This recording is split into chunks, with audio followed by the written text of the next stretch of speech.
Hi my lovely viewers, this is Aloiti World Learning Tutorial channel for you. Today in this tutorial I am going to show you how to use legacy console in Windows PowerShell in Windows 11. So for this case we will go to the search options here. So we will write the power.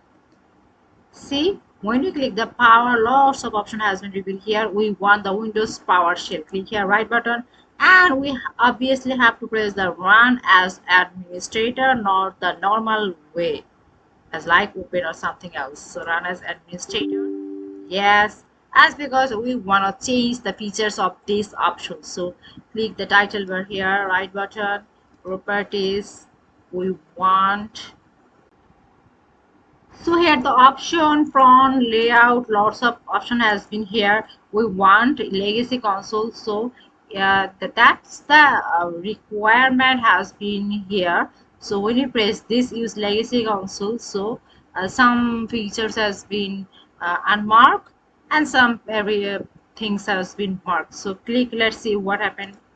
See, the thing has been unmarked and now press the OK.